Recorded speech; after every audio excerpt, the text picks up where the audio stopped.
Hello friends, so my name is Anurag Segal. I am president of Uttejna Foundation. And so आज हम लोग यार बात करने आए हैं यहाँ पे एक ऐसे स्ट्रेस की, एक ऐसे वर्ड की, एक ऐसी थिंकिंग, एक थॉट प्रोसेस है जिसको हम कहते हैं ओवर थिंकिंग। ओवर थिंकिंग क्या होती है? ये सबसे बड़ा क्वेश्चन बन चुका है हमारी लाइफ के अंदर। स्ट्रेस, ओवर थिंकिंग, स्ट्रगलिंग, ये सब चीजें क्या होती हैं? तो ये चीज हम लोग आज फिगर आउट करने आए हैं कि ये चीज क्या है, इसको कैसे ओवरकम कर सकते हैं, क्या जरूरी है ओवर थिंकिंग, अच्छी हो बुरी हो, ये सब चीजें मैं आपको सॉर्ट आउट करके बताऊंगा।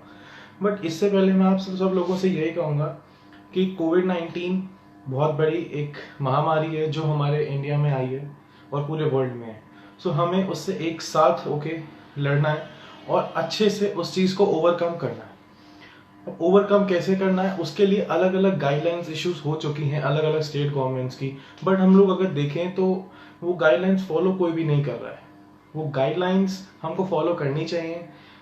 Stay safe and stay healthy, क्योंकि आप अगर अब हेल्दी फूड आप नहीं लोगे, हेल्दी प्रोडक्ट्स आप नहीं लोगे तो आपकी हेल्थ को ही नुकसान होगा। आप बार बार बाहर जाओगे कुछ किसी भी रीजन से तो भी आपकी हेल्थ को नुकसान है और आपके घर वालों को, आपकी फैमिली को, इन सबको उस चीज में बहुत ज्यादा नुकसान है। तो आप लोग प्लीज सबसे पहले तो घर में रहो, ज्यादा जरूरी है तो ही बाहर जाओ, हैंड सैनिटाइजर्स यूज करो, मास्क यूज करो, इन every machinery that government has provided, any guidelines, so just use that.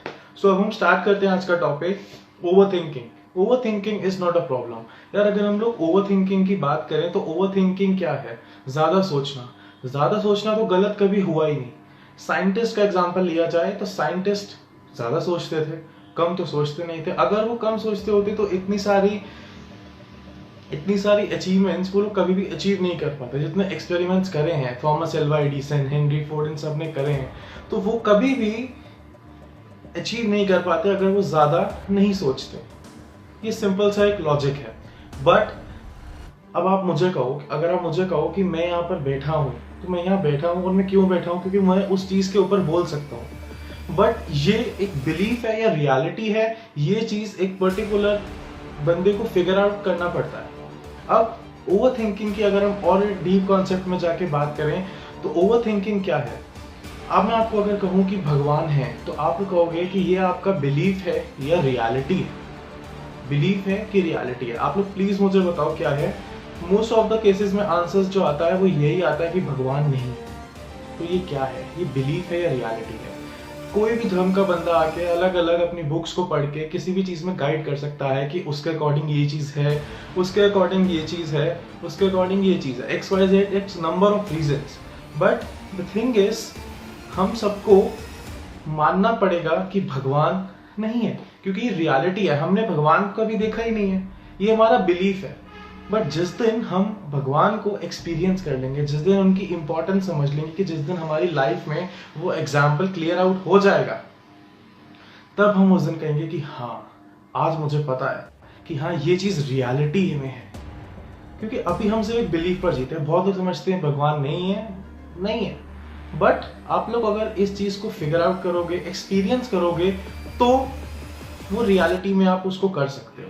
अब मुझसे मेरे फ्रेंड्स, मेरे family friends, brothers, cousin, sisters, सब लोग मुझसे एक क्वेश्चन पूछते हैं कि यार हम उस बंदे के बारे में ये सोच रहे हैं, हम उस बंदे के बारे में ये सोच रहे हैं कि वो कैसा है, वो ऐसा क्यों है, वो ऐसा है। सो सबसे बड़ी चीज हम ऐसा सोच क्यों रहे हैं? सबसे बड़ी बात, हम उस बंदे को अगर नहीं जानते ठीक से तो हम उसके बारे में कभी भी नेगेटिव कमेंट्स पास आउट नहीं कर सकते। Negative comments in the sense means कि आप उस बंदे को ये सोचते कि हाय वो कैसा है, वो कैसा होगा, वो इस चीज को कैसे परफॉर्म करके देगा, वो छोड़ ना जाए, वो ये चीज ना कर जाए, XYZ नंबर ऑफ रीजंस। बहुत नेगेटिव थॉट्स आते हैं, वो क्लियर नहीं होते। ये थॉट्स माइंड में आते आते एक बहुत ही एक जमावड़ा सा बना लेते हैं और सड़ जाते हैं। मैं सड़ना इसलिए कहूंगा क्योंकि यही वर्ड्स हैं जो हम आजकल यूथ अंडरस्टैंड करते हैं।